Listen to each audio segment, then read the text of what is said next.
नाज़िम टंडो जाम में ॻोठाणनि मसइलनि जे हल लाइ ऑयल ऐं गैस फील्ड ॾाढो धरणो हयो आहे। उन हवाले सां वीडियो लिंक ते अपडेट करे रहियो आहे मेराठ टीवी जो रिपोर्टर इमरान सोहू। जी इमरान, छा अपडेट सही? इमरान, कहिड़ा जी तफ़सील आहिनि? बिल्कुलु टंडो जाम में जेको आहे जी बिल्कुलु टंडो जाम में जेको आहे ॾखिण एशिया जी वॾे में वॾी ऑयल ऐं गैस फील्ड मौजूदु आहे, जिथे रोज़ानो हज़ारे लीटर तेल ऐं जेका आहे गैस जा क्यूबक केतिरी ई निकिरे थी। पर अफ़सोस जहिड़ी इहा ॻाल्हि आहे त हितां जा जेके मक़ामी रवासी आहिनि, ॻोठाणा आहिनि, इर्द गिर्द जा ॻोठ आहिनि, उते हिन जदीद दौर में बि जेको आहे छेणा ॿारण ते मजबूर आहिनि। उन खां अलावा जेके ऑयल ऐं गैस जी जेका आहे कंपनी, उन जा रवासियुनि सां कलूर जारी आहिनि। तव्हांखे इहो ॿुधाईंदो हलां त हिन इलाइक़े में टंडोजाम में जेको चोतरफ़ खूह आहिनि ऐं प्लांट आहिनि तेल ऐं ऑयल गैस कंपनियुनि जा, पर उन्हनि सिहत जी का बि सहूलियत हिते मौजूदु न आहे। न ई उन्हनि कंहिं स्कूल में को फर्नीचर, किताब या को फिल्टर प्लांट हणाए ॾिनो आहे। हिकिड़ी डिस्पेंसरी उन्हनि ठहिराई हुई जेका बि 5 खां 7 साल थी विया आहिनि, जंहिंजी इमारत त ठहियल आहे पर उते को डॉक्टर या को ॿियो स्टाफ मौजूदु न आहे। वक़्तनि ब वक़्तनि हिते एहतजाज बि थींदा रहंदा आहिनि। पोइ हिते जेको नौकिरियुनि जे लाइ बि एहतजाज थींदा आहिनि, सहूलियतुनि जे लाइ बि एहतजाज थींदा आहिनि।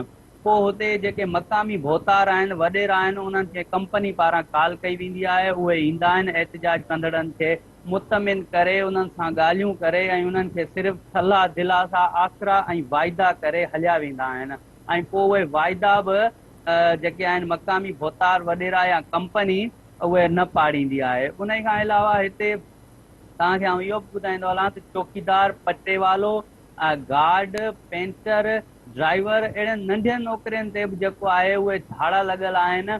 ऐं सिंध जा माण्हुनि जा मक़ामी माण्हुनि खां अलावा पंजाब जा ऐं केपीके जा पंजाबी ऐं पठान इन नौकिरियुनि ते आहिनि। अॼु बि हिते एहतजाज थियो आहे ऐं मक़ामी जेके रवासी आहिनि उन्हनि बुनियादी सहूलियतुनि तोड़े नौकिरियुनि में जेको आहे न मिलण ख़िलाफ़ जेको अॼु एहतजाजी मुज़ाहिरो कयो आहे ऐं उन्हनि हिते ऑयल गैस जे अॻियां धरणो भरियो आहे। जेके गाॾियूं आहिनि उहे बि रोकियूं वियूं आहिनि। उन खां अलावा हिते जेके ओवरलोड गाॾियूं हलंदियूं आहिनि ऐं उहे एतिरी स्पीड में हलंदियूं आहिनि त उन्हनि केतिरा ई एक्सीडेंट कया आहिनि। पोइ उन्हनि में केतिरा ई माण्हू वीचारा जेके आहिनि, ॿार बि आहिनि, वॾा बि आहिनि, उहे ज़िंदगी जी जंग हाराए विया आहिनि। उन्हनि खां केरु पुछाणो करण वारो न आहे।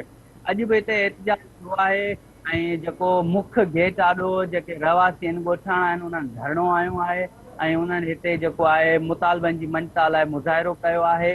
उन्हनि जो इहो ई चवणु आहे त जेसिताईं असांखे बुनियादी सहूलियतूं या असांखे जेके आहिनि नौकिरियूं न मिलंदियूं, तेसिताईं असांजो हिते एहतजाज जारी रहंदो। ठीकु आहे इमरान, अपडेट करण लाइ तव्हांजी महिरबानी।